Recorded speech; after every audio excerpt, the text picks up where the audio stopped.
Guys welcome to my YouTube channel नमस्ते history. आज हम पढ़ने जा रहे हैं अपना topic people as a resource. ये क्लास 9th का चैप्टर नंबर 2 है इकोनॉमिक्स का। ये इसका थर्ड पार्ट है। इससे पहले मैंने 2 पार्ट अपलोड कर दिए हैं। आप ऊपर आई बटन पे क्लिक करेंगे तो आपको इसके दोनों पार्ट मिल जाएंगे। चलिए वीडियो को स्टार्ट करते हैं। 9th economics chapter number 2 people as a resource.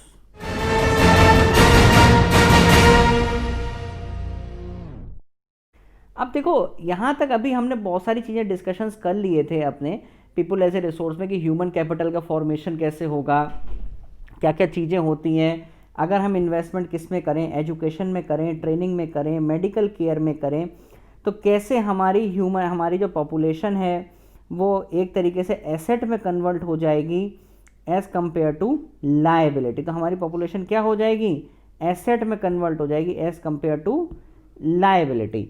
तो हमने देखा था कि इन्वेस्टमेंट एजुकेशन में बहुत ज़्यादा ज़रूरी है। तो हमने यही देख रहे हैं क्वालिटी ऑफ पॉपुलेशन। तो क्वालिटी ऑफ पॉपुलेशन कैसे देखेंगे कि लिटरेसी रेट, सबसे पहले literacy rate, health and skills determine the quality of A population. कि किसी भी पॉपुलेशन की क्वालिटी किस पे डिपेंड करेगी, उसकी लिटरेसी रेट पे, हेल्थ पे और स्किल्स पे। पहले ही ये बात डिस्कस हो चुकी है कि अगर एजुकेशन में, ट्रेनिंग में और मेडिकल फैसिलिटीज़ में अगर हम इन्वेस्टमेंट करते हैं तो हमारी जो पॉपुलेशन है वो एक तरीके से एसेट में कन्वर्ट होगी एज़ कंपेयर टू लायबिलिटी। ये सब हम लोगों ने पढ़ लिया है। तो देखो ना, illiterate and unhealthy population can be A liability for the economy. तो अगर हमारी इलिटरेट पॉपुलेशन है तो वो हमारे लिए क्या है, अगर आप देखो तो हमारी जो इलिटरेट पॉपुलेशन है वो क्या है, एक तरीके से हमारे ऊपर लायबिलिटी है। हमारे ऊपर क्या है, वो लायबिलिटी है, हमारा एसेट नहीं है, वो हमारे लिए लायबिलिटी हो जाती है। तो आई बात समझ में ये। अब देखो आगे चलते हैं और देखते हैं, literate and the healthy population can be made into asset for the economy. भैया सही बात है, अगर लिटरेट पॉपुलेशन होगी, अगर पढ़ी लिखी पॉपुलेशन होगी तो वो हमारे लिए क्या होगी, एसेट होगी। ठीक है, समझ में आ गया, यहाँ कोई डाउट? अब देखो, अब यहाँ पे अगर आपको थोड़ा सा भी याद हो तो एक हमने कहानी पढ़ी थी शकल की, एक शकल और विकास की कहानी है ना आपकी बुक में। तो शकल की कहानी से अगर आप इसको रिलेट करोगे ना, तो शकल का आपने देखा था किस तरीके से एजुकेशन के बेसिस पे शकल कहाँ से कहाँ पहुँच गया, और जो विलास था, आपका विकास नहीं था, वो विलास था, वो बेचारा गाँव में ही रह गया। तो इसीलिए हम बोलते हैं कि illiterate and unhealthy population liability है, लिटरेट और हेल्दी पॉपुलेशन क्या है, एसेट है इकोनॉमी का। और लिटरेट और हेल्दी पॉपुलेशन क्या होगी, जीडीपी में भी कंट्रीब्यूट करती है। तो कुल मिला के कहने का मतलब है कि अगर हम एजुकेशन में, मेडिकल फैसिलिटी में, ट्रेनिंग में अच्छे से पैसा खर्च करेंगे तो हमारी पॉपुलेशन हमारे लिए एसेट बन जाएगी। एसेट क्या होता है, आपकी जो जमा पूंजी। ठीक है, तो अगर हमारी पॉपुलेशन हमारे लिए एसेट होगी, देश की पॉपुलेशन हमारे लिए एसेट होगी तो अच्छी बात है। जापान का आप एग्जाम्पल ले लो, जापान में किस तरीके से हमारे नेचुरल रिसोर्सेज बिल्कुल नहीं है, वहाँ की पॉपुलेशन आप देखो कितनी डेवलप्ड है। क्यों? क्योंकि उन्होंने एजुकेशन, ट्रेनिंग और मेडिकल फैसिलिटीज पर बहुत खर्चा किया है। ठीक है, इस वजह से ऐसा है। अब देखो आगे चलते हैं और देखते हैं एजुकेशन के बेसिस पे कुछ पॉइंट्स देखते हैं।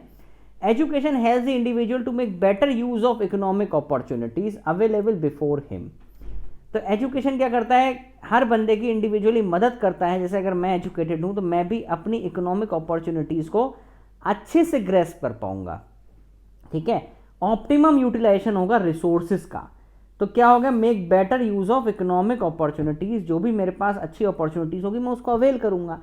एजुकेशन एंड स्किल्स अगर आपकी अच्छी हैं तो आप अर्निंग खूब कर सकते हो, आप खूब अर्निंग कर सकते हो, कोई दिक्कत नहीं है। ठीक है, education PAN new horizon, PAN आएगा PAN। ठीक है, तो PAN new horizon for an individual, provide new aspiration से डेवलप वैल्यू ऑफ लाइफ। हम सभी जानते हैं कि एजुकेशन की कितनी ज़रूरत है, हम नए नए नेटवर्क में आके बढ़ सकते हैं, तरह तरह की हमारी वैल्यू, हमारी लाइफ, हमारा कल्चर डेवलप होगा। Education contribute toward the growth of the society also. सभी को पता है कि सोसाइटी में भी हमारी क्या होगी, ग्रोथ होगी और सोसाइटी आगे बढ़ेगी। Education enhance the national income.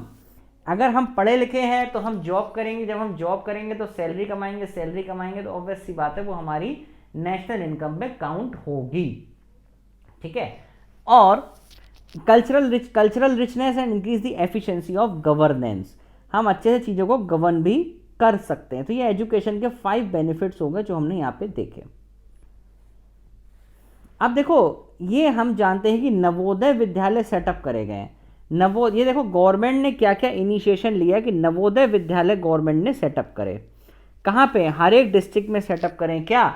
Navodaya Vidyalaya. अब नवोदय विद्यालय क्या होते हैं अगर आप सब लोग जानते हो तो नवोदय विद्यालय में एडमिशन कौन सी क्लास से मिलता है? 6th क्लास से नवोदय विद्यालय में एडमिशन मिलता है सभी को, ठीक है। और जो हमारे जवाहर नवोदय विद्यालय होते हैं ये किसका आइडिया था? राजीव गांधी का आइडिया था, ये हमें याद रखना है। और बेसिकली सबसे पहली अगर हम बात करें तो सबसे पहली बार हमारा नवोदय कहाँ सेटअप हुआ था? हरियाणा में और महाराष्ट्र में। हरियाणा में कहाँ? झज्जर। महाराष्ट्र में कहाँ? अमरावती। बस इतना हमें थोड़ा सा याद रखना है अगर आप याद रखना चाहो।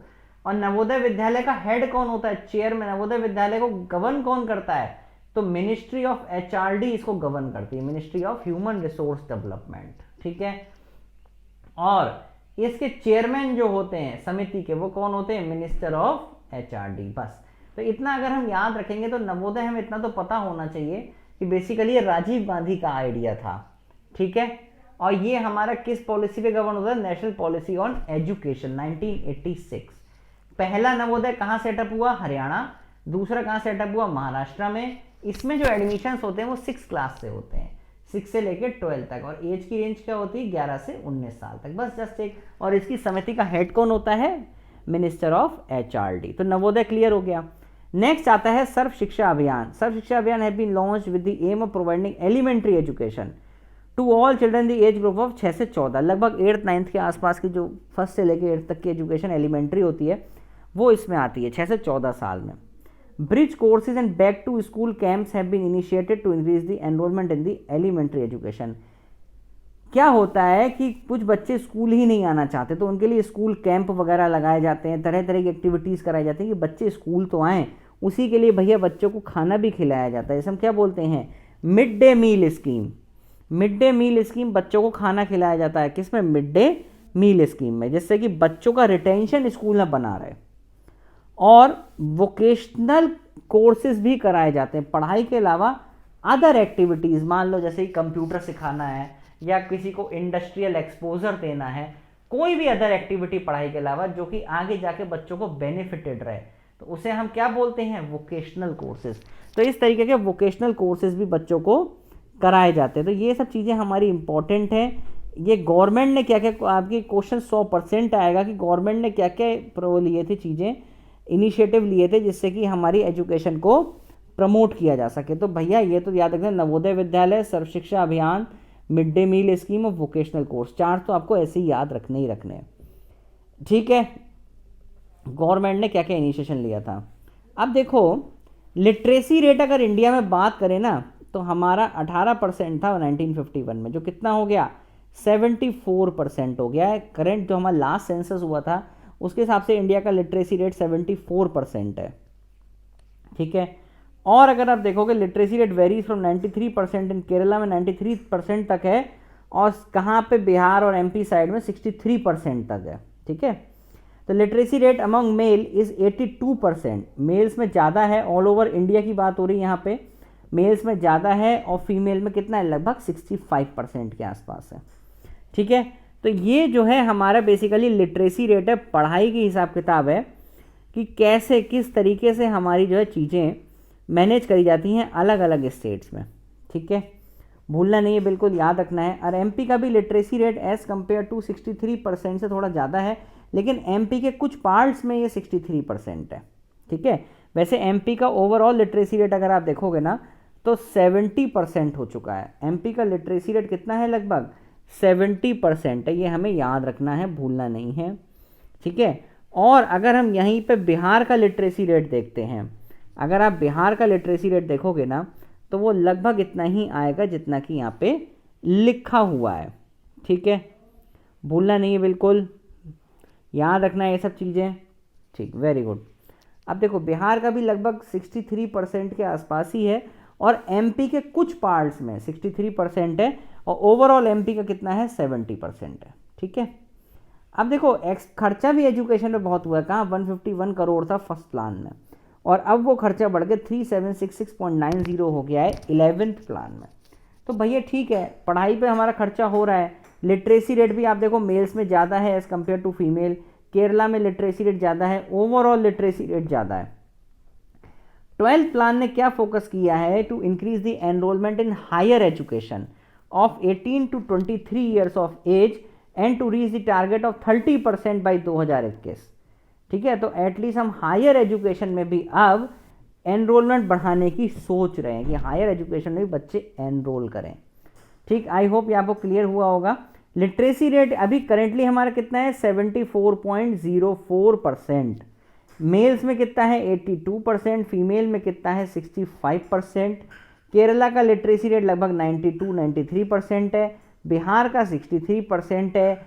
एमपी का लिटरेसी रेट 70% है, लेकिन कहीं कहीं पे वो भी 63% है कुछ शहरों के अंदर। अब देखो ये भैया स्कूल चले हम सर्व शिक्षा अभियान, ये बहुत अच्छा है, एक लोगो भी बहुत प्यारा है, और ये लोगो मुझे देख के बड़ा खुशी होती है, पता नहीं क्यों, बड़ा प्यारा लोगो लगता है। तो आई होप इस लोगों के लिए एक लाइक बनता है सर्व शिक्षा अभियान के लिए।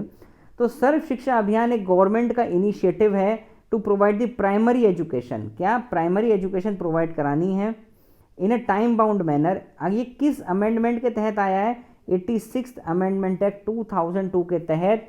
कॉन्स्टिट्यूशन ऑफ इंडिया ये बोलता है कि फ्री एंड कंपलसरी एजुकेशन होगी to childrens below the age of 6 to 14 years of age. ठीक है, तो 6 से 14 साल तक के बच्चों के लिए मुफ्त शिक्षा दी जाएगी। किसमें लिखा है, 86th अमेंडमेंट में लिखा हुआ है। और ये कहाँ, कौन सा अधिकार है हमारा, ये फंडामेंटल राइट है हमारा भैया। और ये किस आर्टिकल से इंसल्ट हुआ था, 21A से इंसल्ट हुआ था। तो भैया ये तो बाद में आया, तो ये पहले कहाँ था। तो इसका आंसर है कि थोड़ा डिटेल में समझ लो इसे। हमारे पास दो आर्टिकल चलते हैं इसमें, एक आर्टिकल 21A चलता है, एक आर्टिकल 45 चलता है। तो पहले क्या था ना, पहले ये जो था ये 45 में आता था, और 45 आर्टिकल जो हमारा है ना वो है directive principles of state policy. मतलब अगर 45 में ऐसा लिखा है कि भाई 6 से 14 साल तक के बच्चों को फ्री शिक्षा दो, तो गवर्नमेंट की इच्छा है कि वो दे या ना दे, क्योंकि जो डायरेक्टिव प्रिंसिपल्स होते हैं ना, अगर वो वायलेट होते हैं तो आप सुप्रीम कोर्ट नहीं जा सकते, लेकिन अगर फंडामेंटल राइट्स वायलेट होते हैं तो आप सुप्रीम कोर्ट जा सकते हो। तो यहाँ पे यही वाली बात हो रही है कि क्या अगर मान लो फिर तो किसी को कोई कोर्ट ही नहीं जा पाएगा इस बात को लेके, तो इसीलिए उसको 45 से कन्वर्ट किया, किसमें, 21A में कन्वर्ट किया अंडर फंडामेंटल राइट्स सर्व शिक्षा अभियान। ठीक है, याद रहेगा। ये किसका प्रोग्राम था, Indian prime minister Atal Bihari Vajpayee ji का था, to educate the children below between the age of 6 से 14। ठीक है, याद रहेगा। होपफुली आज का लेक्चर आपको पसंद आया होगा। Do like share and subscribe the channel. Thank you very much.